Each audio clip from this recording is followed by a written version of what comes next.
sitting.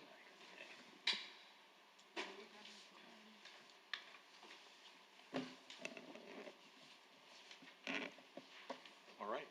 I don't see a clock, but I believe it is 9 o'clock a.m., and it would be time to call the meeting to order. Speak into the mic. We can Into the mic even more? All right. We can barely hear you. All right, but I will overcompensate occasionally. So if I'm too loud, let me know that as well. All right, I'd like to bring the meeting to order. It is 9:02, I'm guessing. 9:01. 9:01, thank you very much. And Local Agency Formation Commission will begin. Do you want to take the roll call, please? Okay. Good morning, Commissioners. Commissioner Baca? Baca present. Commissioner Bagley? I'm here. Commissioner Cox? Present. Commissioner Dennison? Here. Commissioner Duper? Present. Yeah. Commissioner Farrell? Here. Commissioner Hagman? Commissioner Harvey? Here. Commissioner Kenley? Here. Commissioner Rao? Commissioner Warren? Thank you. All right.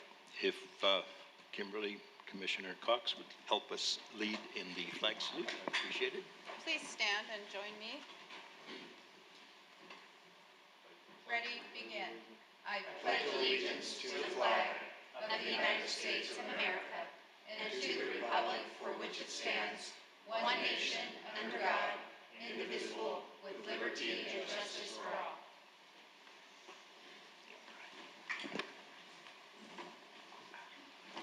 Thank you. Before we begin, I'll just read an announcement.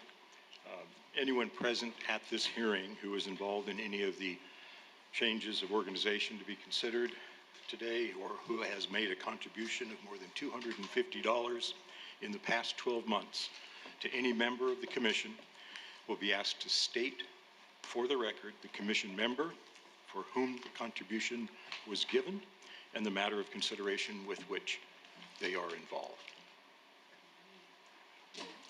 Seeing none, we can move on. The first item is the consent agenda. Normally, we would vote on these as a block, but we do have two comments. Mr. Chair?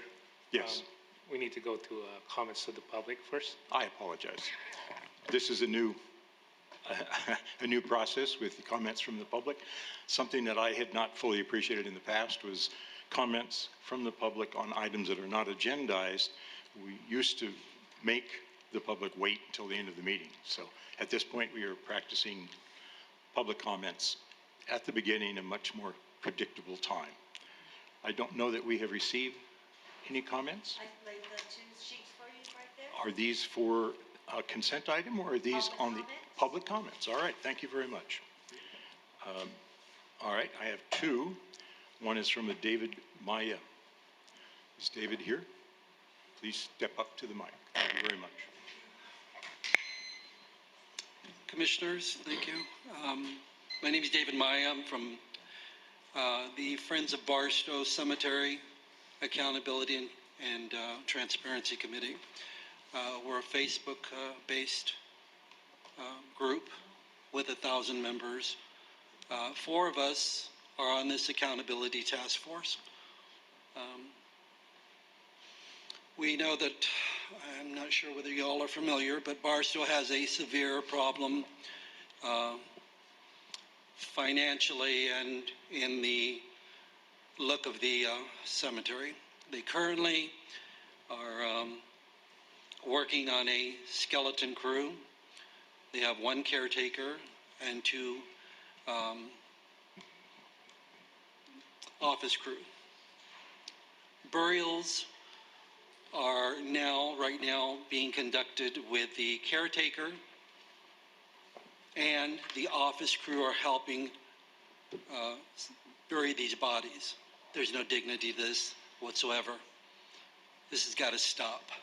They've got to create a part-time job or something to assist that caretaker. He's overworked, and like I said, they're in the business to bury bodies.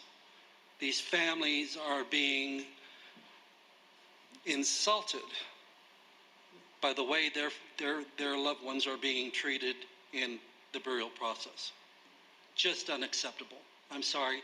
You have got to do something about this because we've taken it to the board over and over, okay?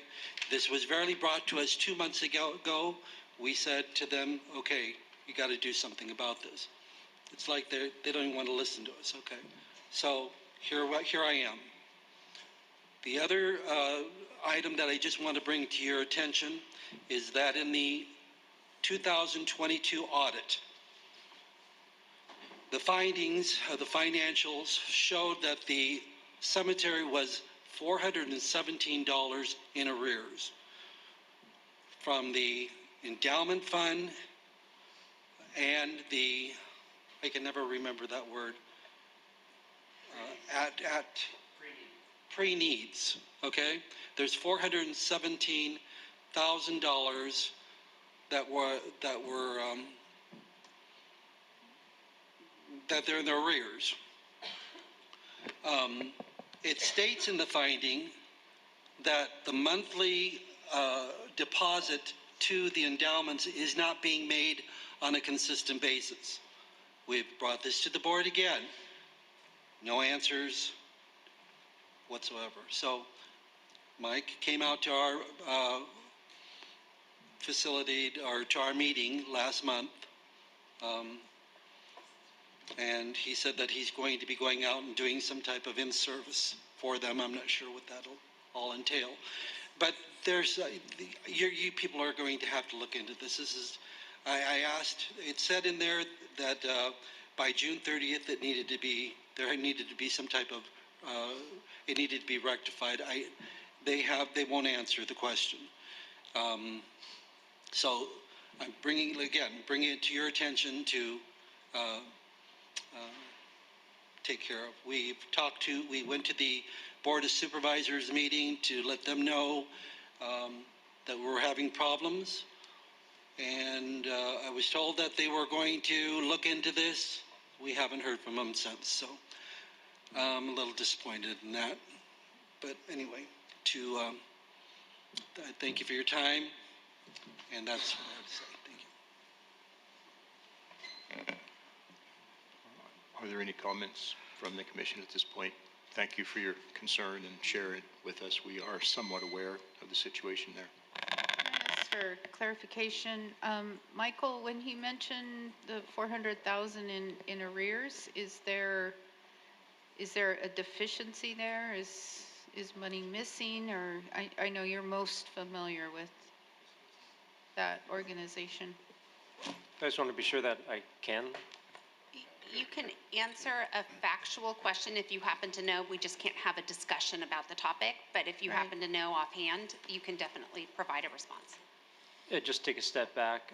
Our service review did notice deficiencies. That was done in December 2020. Okay. This commission did 5 updates, so staff updated the commission 5 times. They made some headway, but the issue that was pointed out in audits and in the LAFCO review with 5 updates has more to do with internal controls rather than the dollar amount themselves. And public comment stated today, speaking more about internal controls as well. So I did go out and mention that LAFCO may return. Sam will talk more about that in his EO report today. Okay, great. Thank you. Nothing more? All right. The other public speaker would be Jan Orbaka. Is that correct? Thank you. Please. Well, I hope this subject is a little less uncheery than the gentleman preceding me. Ladies and gentlemen, maybe I should clarify. My name is Jan Orbaker. I'm the chairman of the Mentone Chamber of Commerce. And I come to speak with you folks today as a longtime resident of Mentone.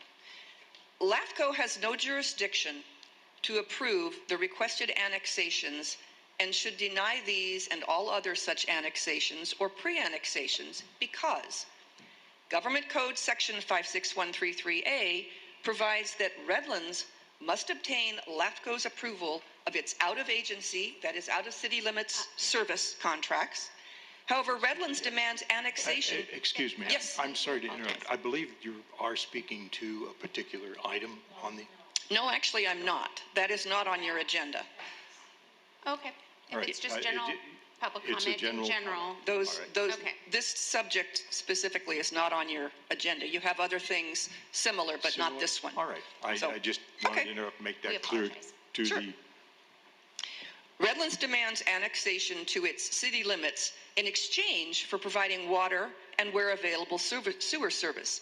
This violates considerable law in effect when Measure U was enacted, including the case of San Bernardino, et cetera, Water District and Meeks and Daily Water Company. As you know, Redlands purchased all but one of Mentone's water companies, and the water service to the two proposed annexations, which is on your agenda, has been in place since the January 1st, 2001. In fact, decades before that. Therefore, Redlands has no right to demand annexation, and LAFCO has no right to participate in its extortionate scheme. LAFCO's own policy manual, page 121, says, as to out-of-agency service contracts, and I quote, in the case where a city or district authorized to provide city service has acquired the system of a private or mutual water company prior to the enactment of this legislation, those agencies shall be authorized to continue such service and provide additional connections within the service area of the private or mutual water company, defined by the Public Utilities Commission or other appropriate agency. At the time of acquisition, without LAFCO review or approval as outlined in Government Code Section 56133. The continuance of service connections under this policy shall not be constrained by the sphere of influence of that local agency, provided that the area to be served is within the service area of the private or mutual water company previously defined by the PUC or other appropriate agency. Moreover, Section 56133E4 also provides, and I quote, E, this section does not apply to any of the following: an extended service that of a city or district was providing on or before January 1st, 2001. That's time. then, Give me a little latitude. I'm comfortable with a few minutes. Thank you. Thank you. Thank you. This section does not apply to any of the following: an extended service that a city or district was providing on or before January 1st, 2001. Thus, LAFCO's policy manual follows the law in existence before Measure U in 1997. Government Section 56301 states that LAFCO was formed to discourage urban sprawl. These proposed annexations seek to extend Redlands limits far away from its center and to violate that government code prescription. Government Code Section 5637.5.3 requires that annexations be of the whole territory, some 6.25 square miles, and not individual parcels. The voters in the area must be given the opportunity to vote on the annexation. Pre-annexations are unenforceable because Government Code Section 56741 provides in pertinent part, unless otherwise provided in this division, territory may not be annexed to a city unless it is contiguous to the city at the time the proposal is initiated, pursuant to this part, and shall be contiguous with all other territory being incorporated as a city.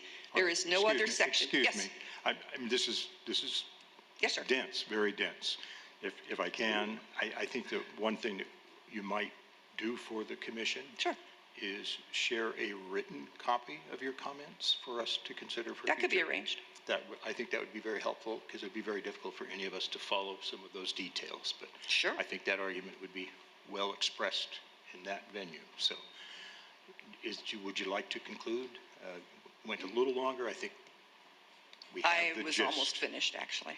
All right. I couldn't tell. We do not wish to stop water provision to the proposed properties, just the extortionate manner in which it is contracted for, and LAFCO's approval of and participation in the extortion. That was the end of it. So That was a thank very you good very much for your conclusion, time, and I'll be sure you get copies. I appreciate that. Thank You're you very welcome. much. All right. Are there any other green slips? No more? It is our policy that if someone has any new thoughts after hearing the comments, if anyone else would like to add anything else for public comment at this time, welcome. If not, we will continue. All right.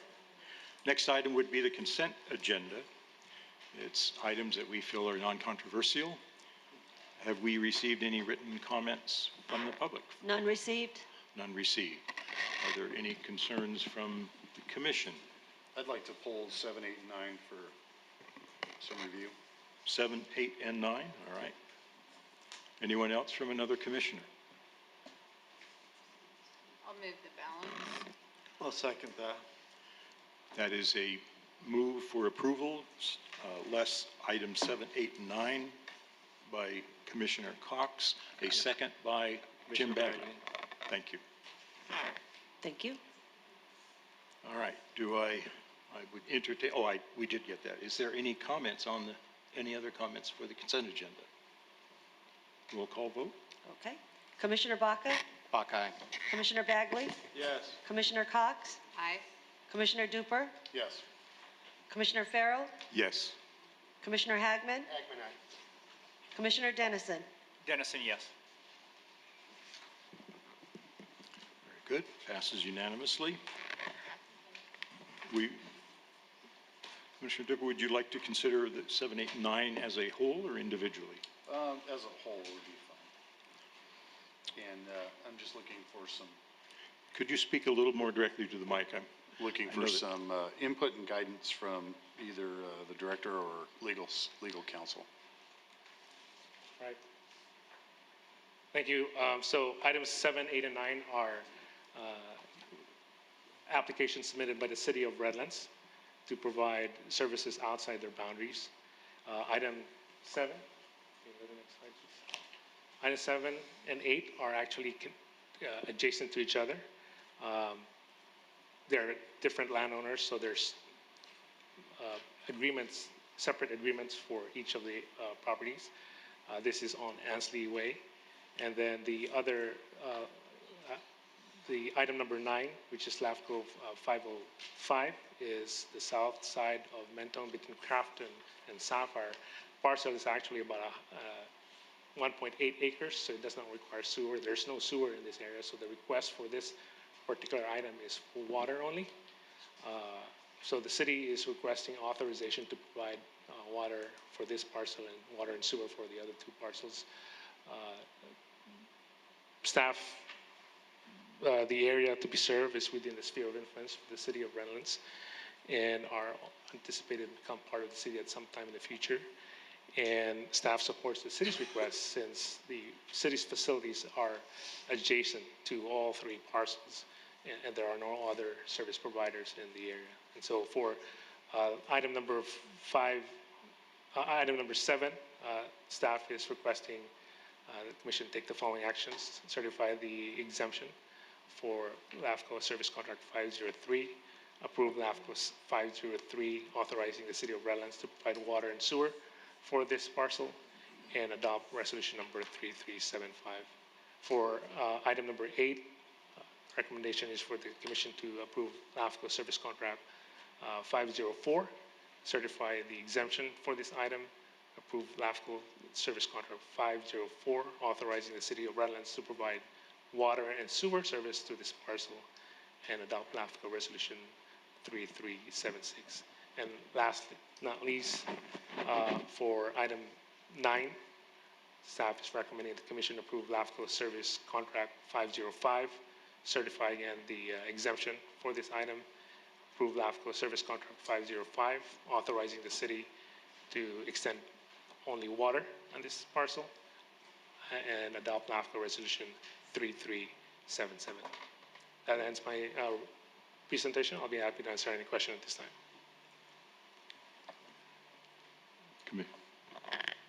Thank you, Sam. I think this is, Phil brought up a concern that I have in my district as well, that we're seeing not a consistent application of utilities for unincorporated areas across the county.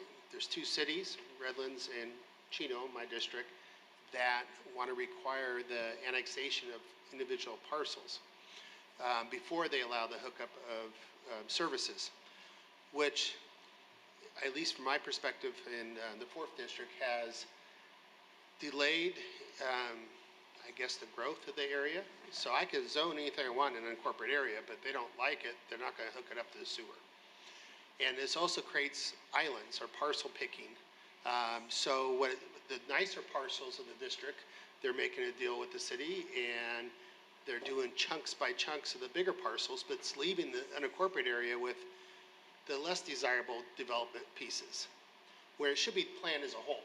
It should be a section that is done. And I think it's something that we should consider as LAFCO policy is say, hey, we're not, the single dairy parcel at one development at a time, is that in the best interest of the region of the area? I've had discussions with the city of Chino for my own part and say, look, I'm okay with taking swaths of land, but you take the good with the bad and let's develop it together. Or hook them up to sewer, because I have water and utilities and everything else, I just don't have sewers. And if they say no, then that developer cannot go. So it's been an ongoing battle for a couple of years. Prior to my service in this position for the last decades, it's been delaying the development in certain areas based on wanting that ability to control outside their city sphere of development. And it's either it's in my control, the county's control, or it's in the city's control. But this thing of individual ones one by one is creating lots of problems for us. So I think it's something for us to look at a bigger picture. How do we want it to, our goal is to get the unincorporated areas absorbed in the cities. But in what process that goes, I think is important for us to look at as a board. Sam, go ahead. I do want to point out that the agencies are not allowed, technically are not allowed to provide service outside their boundaries.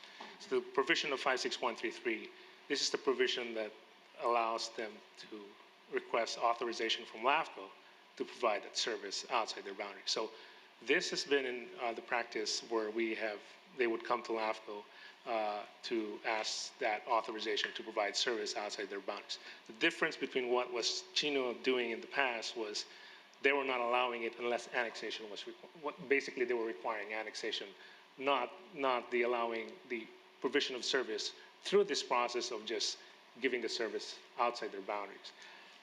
The city has the Measure U that requires the annexation if they are contiguous to the city. In this case, this is not contiguous to the city, and the process of allowing that is through LAFCO 5613, service contract, or Government Code Section 5613. So there are no pre-annexation agreements for these specific pieces?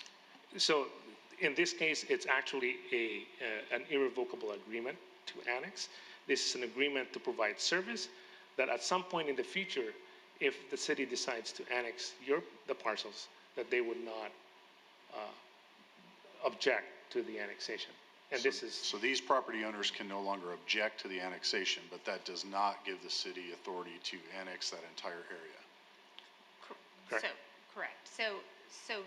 There are agreements with each of these property owners between the property owners and the city that are essentially pre-annexation agreements to not protest a future annexation. But the timing of that future annexation remains to be seen and would have to comply with all other requirements of law, including contiguity, not creating unincorporated islands, et cetera. But this contract permits, and the approval, if the commission approves it, permits the services to be extended to these parcels, notwithstanding the fact that it will remain unincorporated territory for now, but be subject to this agreement. I hope that answers the question. That's also having the development move forward without waiting for the annexation to take place. Is it proper for LAFCO to be a part of this negotiation process in terms of, could we say we don't want to see that pre-annexation agreement in order to provide services? Is that an overreach of our position between the city and the property owner? That we don't want to see the pre-annexation agreement? Correct. If we were to say by policy, whenever a city agrees to enter into one of these outside of jurisdiction agreements for services, we don't want to see language that discusses this pre-annexation agreement with them that allows or doesn't allow them to protest in the future. So my question is that even appropriate for us to be in the business of?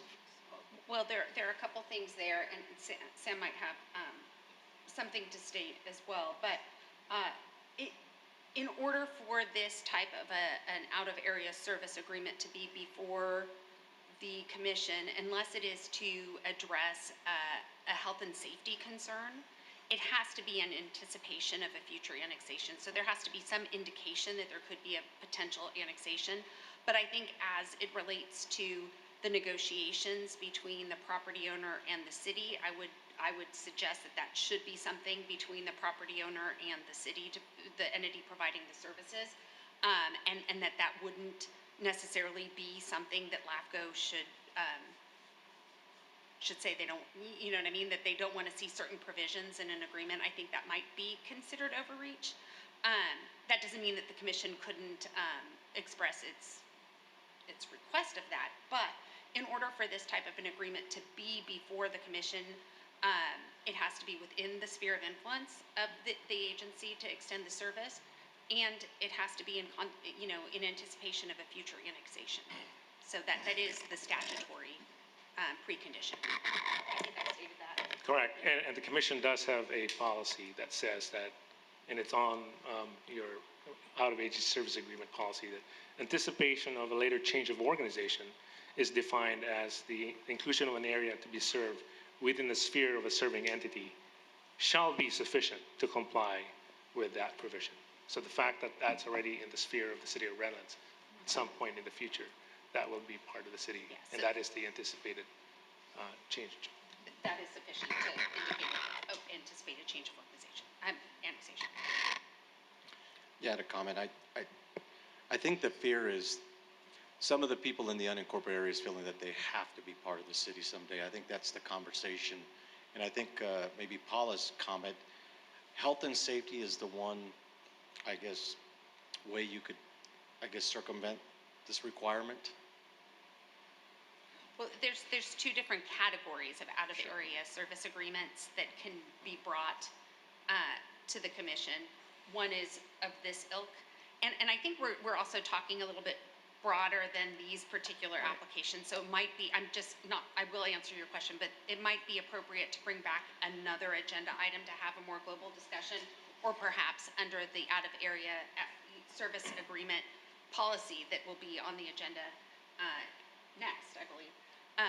But there are two different versions, right? There's this one when it's within the sphere of influence and in anticipation of a later change of organization, or if it's outside of a sphere of influence, to respond to an existing or impending threat to health or safety of the public or the residents of the affected territory. And then, of course, the commission is in one of the counties, a commission for one of the counties that's in the pilot project under Government Code Section 56133.5 that deals with somewhat different issues, but we can discuss that under the next agenda item. No, that helps. And just, when we go into the further discussion, I know the health and safety is an issue, but a lot of times for these getting off septic to sewer, we're dealing with nitrates and the contaminants. So I know that's a broader conversation, but thanks for the response. You're welcome. Thank you. If I can ask for a clarification too, Commissioner Hagman, when you made a comment that Chino seemed to have done annexations or required annexations for out of the sphere. Did I misunderstand it? It was out of their sphere of influences, not just within. They're using and I would say, like Supervisor Bach, it's a health and safety issue.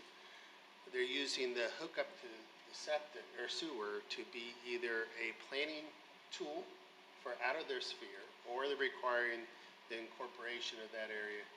But it seems like over the years, I'm losing the bigger pieces and left with the smaller, non-desirable pieces, and one has to pay for the other. The bigger developments help pay for the infrastructure for the other, but if you don't have that option, it's difficult to do. And Sam's very familiar with a few that we have going on right now, and we're actually they're bringing forward one island annexation, another one, again, some of the same concern. It's the only industrial property left in the area that they find desirable, that they're going to be coming up in months before this board. So those are things, it's just kind of cherry picking those projects they want to bring in and requiring the residents to agree to it in order to get the service. Well, these are good discussions to have for the future, and thank you. But I was simply struck by the out of sphere. And we can comment. probably have a further, more robust discussion on exactly these issues Yes. in the next agenda item. The only thing that's unfortunate is that we find something in front of us on the agenda to vote on where we haven't been able to have that discussion because it just hasn't been on, at least on my radar. So that's where I get a little uncomfortable. So Yeah. this is complex, and obviously we heard some folks earlier, and that's obviously weighing into some of my thought process, but I have these 3 items now that I've got to make a decision on that's final. So that's my concern, because we've just said, hey, maybe we need to look at this a little more broadly. And the other part of me bringing this up was looking for more reassurance that legally, these are things that happen, they happen for a reason. There's no, again, based on comments I heard about, illegal actions, make sure that we're following the law. So Yeah, I defer to the Yeah, attorney. these to me are cookie cutter, as clear as can be within all 4s of Government Code Section 56133, available for this commission to approve. Some agencies, the executive officer would have approved these by delegation of the commission. That is not your policy here, but to me, this is a very standard, very cookie cutter, not to say that it's a cookie cutter issue, but these fall within all points of being legal under Government Code Section 56133. And then just final comments. My whole career has been in government. My whole life has been in government, and I absolutely am very familiar with what Supervisor Hagman refers to as those little county undesirable pockets that get left behind, and they're often it's a challenge then to do something with them. They stay economically depressed, and anyway, there's a whole history of that. So I 100% support and think about that. I do also think about residents that choose a more rural lifestyle, that want to be away from city control and government control. And as much as we need to make sure, and we're talking about the health and safety piece, we do know that some cities are able to support some of these areas better than the county would be able to do when they are unincorporated. There's definitely a consideration there. I also understand that people live in certain areas because they choose that lifestyle. So very complex stuff, a lot of things to think about, and I just don't want to rush into a decision, especially when it's final. Yes, I see Sam first. Just Sam, did last you want to comment. respond to Yeah, in that? summary, basically, the landowners are proposing to build a single family on all 3 parcels. The only way they can build is if they get water and or sewer when it's in front of them. And in order to do that, this is the process to allow that to get water and sewer. All right. And Commissioner Kinley had a comment, I believe. So you already answered one of my questions. How are these agreements initiated? It's by a landowner who wants to develop on that parcel. Is it standard procedure for a municipality to have these types of agreements for future possible annexation? Yes. Okay. Thank you. Commissioner Cox? I would request for staff, when you bring a presentation to us, that you also talk about the changes in the way that we're able to do business now with, I think what created a huge issue for us in forcing the annexation of some of these left behind islands has been our inability to get indemnification and the lawsuits that we have had to deal with in the recent past. And I think that's, while we see the issue that has been referred to particularly by Commissioner Hagman, we've had some of our tools taken away that we have employed in the past, and I think it would be helpful for the commission to be reminded of that recent history, since we do have several new commissioners. Thank you. Mr. Chairman, Yes. so Commissioner. part of the essence of the issue, and we heard this in the public comment, was the community of Mentone has a strong identity.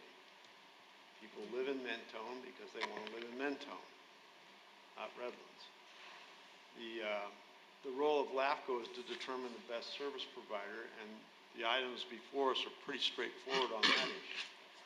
But there's a bigger picture here too, if you look into the future. I can't tell, but someday Mentone may get to a point where they could do self-determination. They might want to attempt some sort of incorporation. I don't know that these agreements with Redlands to annex without protest would necessarily preclude their ability to go to do self-determination in the future. But I also understand, as a community that has a strong identity, that losing that identity it takes away your ability to do things in the future with your people. So Commissioner Duper's concern about mandating, I don't believe LAFCO has a role either. The discussion between Redlands and the applicant needs to be between them and not necessarily a condition of what we do, other than statutorily what we're required to, which is pretty straightforward what's in front of us here. But I hear the people of Mentone. I've heard the people of Mentone my entire life. They have a very strong sense of community identity, and they feel threatened by Redlands. Any other comments? Thank you. We have 3 items. I don't believe, I've lost track, but I don't believe we've voted on that. So I'll move the 3 items. Second. So that would be a move by Commissioner Hagman and a second by Commissioner Baca. Roll call vote, please. Commissioner Baca? Baca, aye. Commissioner Bagley? Yes. Commissioner Cox? Aye. Commissioner Duper? Yes, with a Commissioner comment. Farrell? Oh, with the comment. Commissioner Farrell? I'm sorry, excuse me. Just a second. I think, is it possible during your vote to have a comment? I've not done this, but Commissioner Duper requested a comment with his vote. And my comment is, I'm absolutely one of those people that's against big government and government intrusion. I think the situation in front of us does seem very clear. That's why I was looking for clarification on our ability to weigh in between a negotiation between 2 parties. And unfortunately, for maybe some folks here in the audience, your fellow Mentone residents have chosen to enter those agreements. That's their right as property owners. Whether or not cities should hold something over somebody when they make these agreements, morally, ethically, I may not agree with that.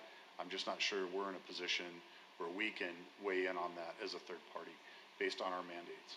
So I will vote yes for this, but I will be looking for those types of things in the future, just as been mentioned by Mr. Bagley, by Supervisor Hagman, about some of these cities that maybe, and this is where my comment maybe goes off the rails, that are having a hard time managing their own resources where they stand now, let alone trying to scoop up additional resources. So I'm very keen on that issue. With that, I vote yes. Thank you, Commissioner. Commissioner Farrell? Yes. Commissioner Hagman? Aye. Commissioner Dennison? Dennison, yes. All right. We've approved items 7, 8, and 9, and we'll move on to item 11, which is a public hearing. It is a consideration of amendments to our out-of-agency service contracts, of which this is part and parcel, application processing of the policy and our procedural manual. We'll now open the public hearing and ask staff to make a presentation. Thank you. So in April, the commission reviewed some of the amendments to the policies and procedure manual. However, it took out the changes to the out-of-agency service agreement or service contract portion of that manual that dealt with related to accessory dwelling units or ADUs, and requested staff to return with a more detailed justification on the proposed changes.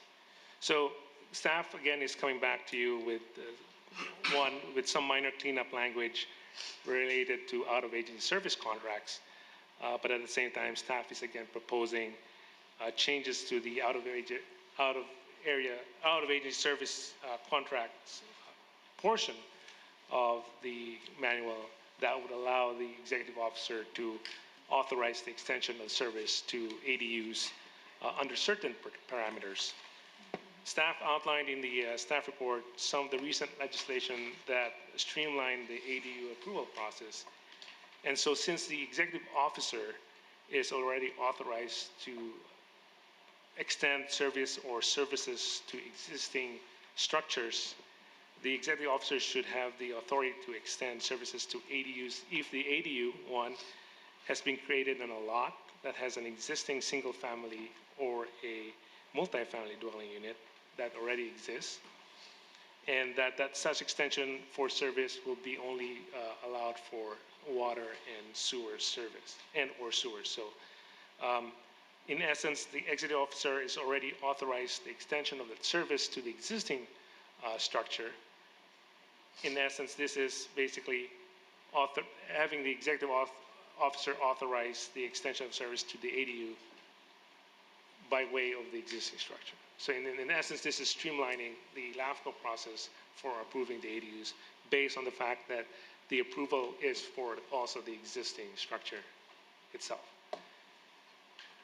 Staff is also clearly defining that the service is again for water and sewer only, and that the existing dwelling unit on the parcel should be an existing single family or a multifamily residence. Staff is also clarifying that the service extension outside the agency's boundary and outside the sphere, whether it's development related or non-development related, shall remain under the Commission's authority, not the executive officer. So for this first slide, this is the changes to the policy.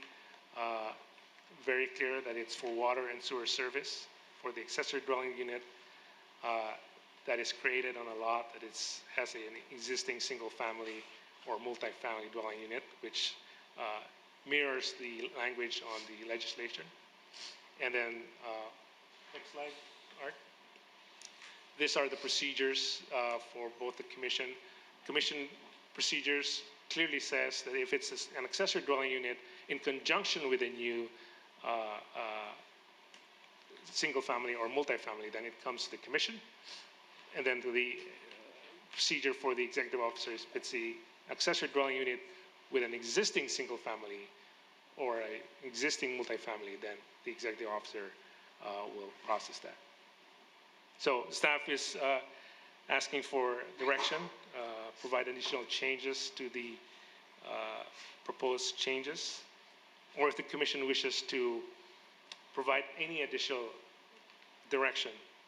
And the request is to also schedule the formal approval for this on the August hearing. And that ends my presentation. I'll be happy to answer any questions at this time. Thank you, Sam.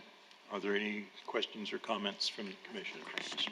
Cox. So Sam, on item 2, that you're suggesting the amendment to, is it understood that the existing dwelling unit has water and sewer, and this is only an extension to the ADU? No. So the existing unit, for example, has no sewer, and the connection to the ADU for sewer service actually is one lateral that goes to the existing unit and then to the ADU.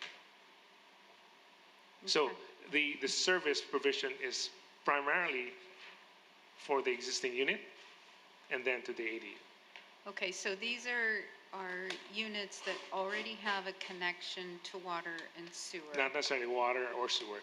Sometimes they have a well that might, now the ADU will require both water and sewer, and the extension of service will not only be to the ADU, but the extension of water and sewer will be for the existing unit as well as the ADU.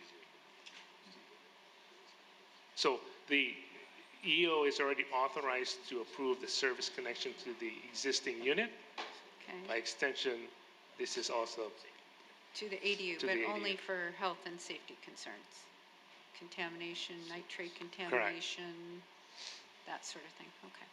Thank you for that. So the one of the procedures that if it is a unit that is being built in conjunction, or the ADU is being built in conjunction with a new residence, then they have to come to the commission. Okay. Thank you. Commissioner Hagman. Thank you, and thank you, Sam, for the policy. I support it. I would say that the legislative trend right now, we're discussing the bills in the legislature, is for basically even going faster, where you have a certain number of units blessed by the entity, the county or city, that are pre-approved. So if, to help encourage ADUs, they're going to actually put some legislation in that we must have, a list of pre-approved designs and plans that will expedite through our land use services or building and planning. And you go up and pay a fee, you pay whatever the fee is to the architect who submitted that plan, and those plans you can walk out the same day with a permit. So to have a long process to go through and get utilities hooked up kind of defeats the whole purpose of what the state and other trends are, is to help encourage for ADUs. So I think this administrative process, I wish it'd be the same way for building unincorporated, that they would have to hook up to sewer and water when anytime we have an application about building permit. But again, back to the last discussion. But I think it'd be good for us to encourage this kind of process, but also anticipate what that legislative changes may be and make sure that we're staying ahead of that curve. So I'll be happy to move that. Yeah, one of the reasons why we were moving for this one is that typically to put an item on your agenda, it takes about a couple of months. And the fact that there's a 60-day limit makes it difficult for us to get to that right away, so. Any other comments from commissioners? I just concur with Supervisor Hagman. This is basically just a process to make it less cumbersome for people to connect, and I think that's important. I think government being, community friendly and friendly to those that are interested in the ADUs, especially with the cost of homes and everything becoming more expensive. This is another option that we can provide our county residents. So I think it's great. So I second the item. Anything else?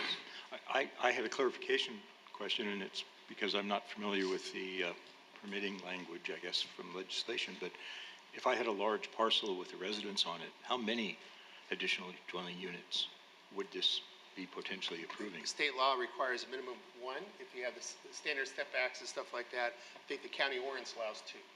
Okay. So unincorporated, you do two. Two. All right. Each city may be a little bit I mean, I different. can imagine a whole small village on a large parcel. No, I yeah. just was clearing about that. All right. All right. Commission Clerk, has there been any submitted comments from the public on this item? None received. None received. I would like to encourage or at least welcome any comments from anyone sitting here if they have any comments to make on this item. Hearing none, we'll take it back to. I move to second. Yeah, I didn't hear the second. I apologize. So, yeah, all right. So, Commission. Mr. Chairman, before I call the vote. Yes. This is one of those state mandates, and I do have some reservations about this because it's precluding local cities from being able to make some decisions. This is a ministerial issue for us. I hate to see us be drawn into it. You're changing the density when you talk about being accessory dwelling units. Got my area, we're out in septic tanks. But I don't object to it, but you can hear I have a larger concern about this mandate from the state legislature dictating one-size-fits-all policy for California. A repeating theme, I understand. All right. With a motion from Commissioner Hagman and a second from Commissioner Baca, please take the roll call vote. Commissioner Baca? Baca, aye. Commissioner Bagley? Yes. Commissioner Cox? Aye. Commissioner Duper? Yes. Commissioner Farrell? Yes. Commissioner Hagman? Hagman, aye. Commissioner Dennison? Dennison, yes. Great. All right. Moving on. We have a discussion item. Our item number 12 is the voting delegate for LAFCO conference, as well as nomination and selection of LAFCO board. If staff would like to present. So yeah, every year the LAFCO annual conference election takes place for representatives for the LAFCO board. This year the seats that are up for election is for the district and county member seat. So this is a two-part recommendation. First one is to the selection of the voting delegates. And staff is recommending the commission select Chair Warren as the voting delegate and Vice Chair Farrell as the alternate. And then next is the nomination and selection of the candidates for the LAFCO Board of Directors. The current district member, Joe McKenzie, has again indicated her desire to continue.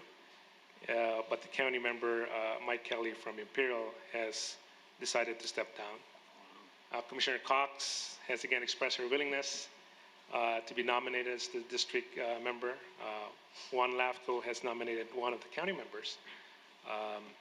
But if any of the county commissioners wishes to be nominated, the commission will just have to add that to the motion. Or if it wishes to support another candidate, they can do that as well. So again, the first part is the recommendation to designate the voting and the alternate voting delegate. And the second part is the commission's nominations for the selections for the LAFCO Board of Directors, both the district and or the county member seat. Any comments or thoughts from the Mr. Chair, commission? Kimberly, I'm glad you want to step up. Thank you. So it gives us more recommendation or more representation on the district level. I'm sorry Mr. Kelly's going off. He's been a very valuable member of the board for a lot of years. As somebody who lives in the desert, I really appreciate his perspective because he comes from a small rural community. But Kimberly, with that, I would move the recommendation of staff. I'll second. That's all right. The same motion was moved by Commissioner Bagley and seconded by Hagman, Commissioner Hagman.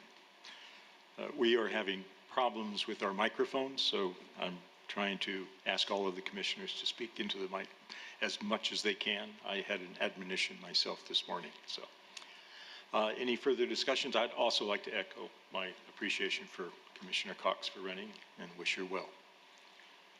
Other comments? All right. Well, I think we need to take a vote. Commissioner Baca? Bach, aye. Commissioner Bagley? Yes. Commissioner Cox? Aye. Commissioner Duper? Yes. Commissioner Farrell? Yes. Commissioner Hagman? Hagman, aye.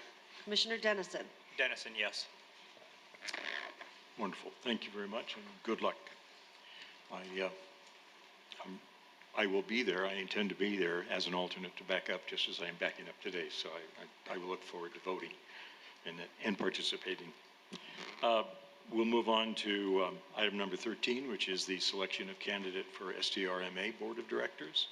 Staff, again, if you would share that with us. Yeah, for this next item, which is the election for the SDRMA board, this commission nominated Commissioner Warren for the board in April, and she is one of the 4 candidates on the ballot. Staff is recommending that the commission select Commissioner Warren to serve on the SDRMA board, and this will be our selection for the ballot. This ends my presentation. I'll be happy to answer any questions. Move the recommendation. I'll second. That's moved by Commissioner Baca and seconded by Commissioner Cox. Any other discussion? Any other interest? All right, let's take a roll call vote. Thank you. Commissioner Baca? Bach, aye. Commissioner Bagley? Yes. Commissioner Cox? Aye. Commissioner Duper? Yes. Commissioner Farrell? Yes. Commissioner Hagman? Hagman, aye. Commissioner Dennison? Dennison, yes. Very good. And let's see, that brings us to our informational items. Item number 14 is a legislative update report from Yeah, so I do Sam? not have a ledge report for this month. However, I will note that the LAFCO Omnibus Bill, AB 1753, that this LAFCO supported, was signed by the governor on June 30th. So thanks again for supporting that Omnibus Bill. On the EO report, I just want to remind the commission that we will have an August meeting. And more importantly, the registration for the LAFCO conference is now open, so we will be coordinating with you the next couple of weeks for your attendance. And also, this is a reminder that the conference will be October 18 to 20, which is the week of our hearing in October. So we will be canceling our October meeting because a lot of the commissioners will be going up the day before. So. Especially since it's in Monterey, it'll be a challenge going up. We'll have to drive up or fly to San Jose and take a rental car. And then last but not least, we have been attending some meetings, and one of it, Mike went to the meeting in Barstow Cemetery. It's an ongoing issue. We've been here before. We did say that if we needed to go back in and take a look at the district, that we would let the commission know. If the commission wants us to move forward with a service review, for the district again, we can do that. It's up to the commission. We'll be more than happy to go in and take a look at the district again. Any comments or questions for Sam? Yes. Mr. Chairman, so Sam, when did we complete the last service review for Barstow? Wasn't that just recently? Or was it just a special? The service review was concluded December 2020 with 5 updates that took over the course of, I think, a year and a half. My feeling is that we're monitoring the situation now. Are you thinking there'd be a different result if we did a new service review with recommendations?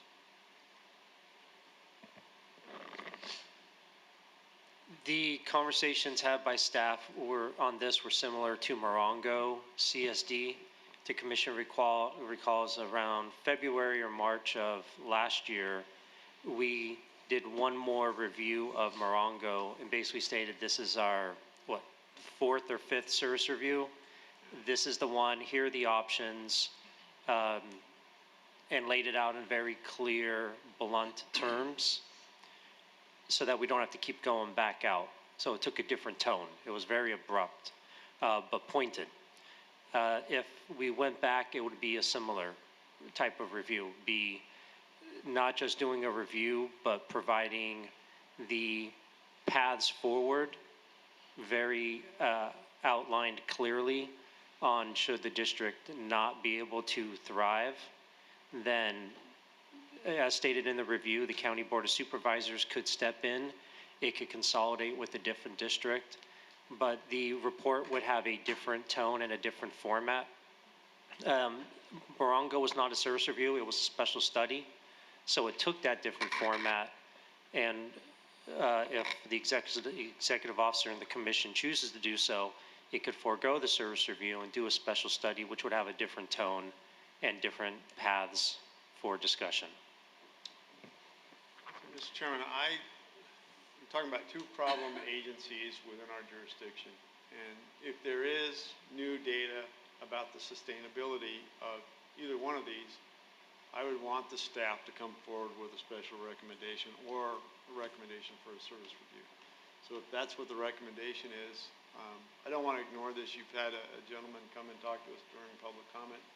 These are serious issues out there for the people who live there, and we have a limited role in what we can do, but if we are aware of some threats to sustainability, I think we have a responsibility to do that study. Commissioner Duper.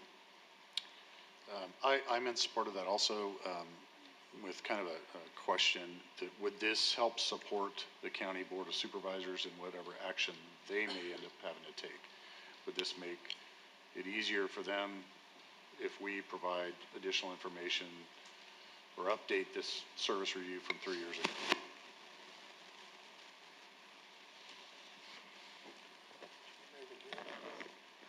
It just basically provides the options that are out there, and whether or not the board, county board, which has the ability to take over, or if another agency would like to take over, that it just lays out the options that are out there. So whether or not they take an action, it's up to them. Yeah, obviously, but would it provide them with more information to make those decisions? Yes, yes and no. The only thing is that for this particular one, it has to be a legislative action, Mike, right? Because of the size of.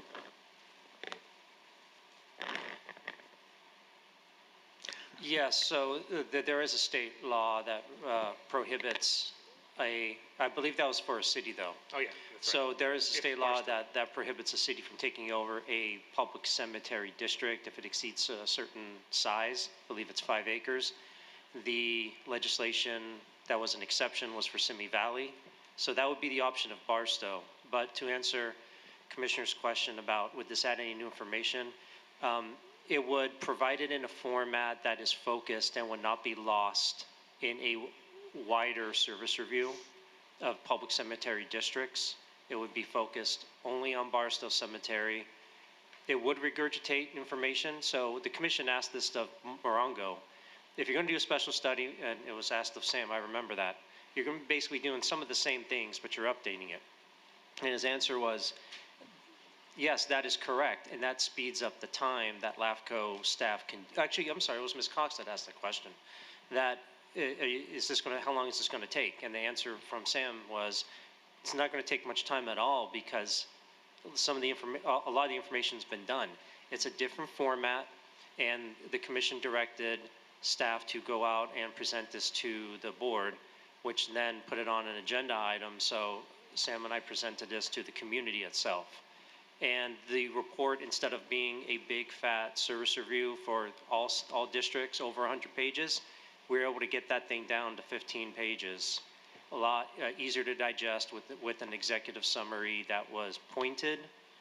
And if at that point you can't do anything more except more updates if you wanted to do that. Commissioner Hagman, you had a comment? I'm just going to kind of balance between two hats here. You know, as a LAFCO member, I would suggest to the LAFCO board or to staff to formally present something to the Board of Supervisors. I was checking with my colleague.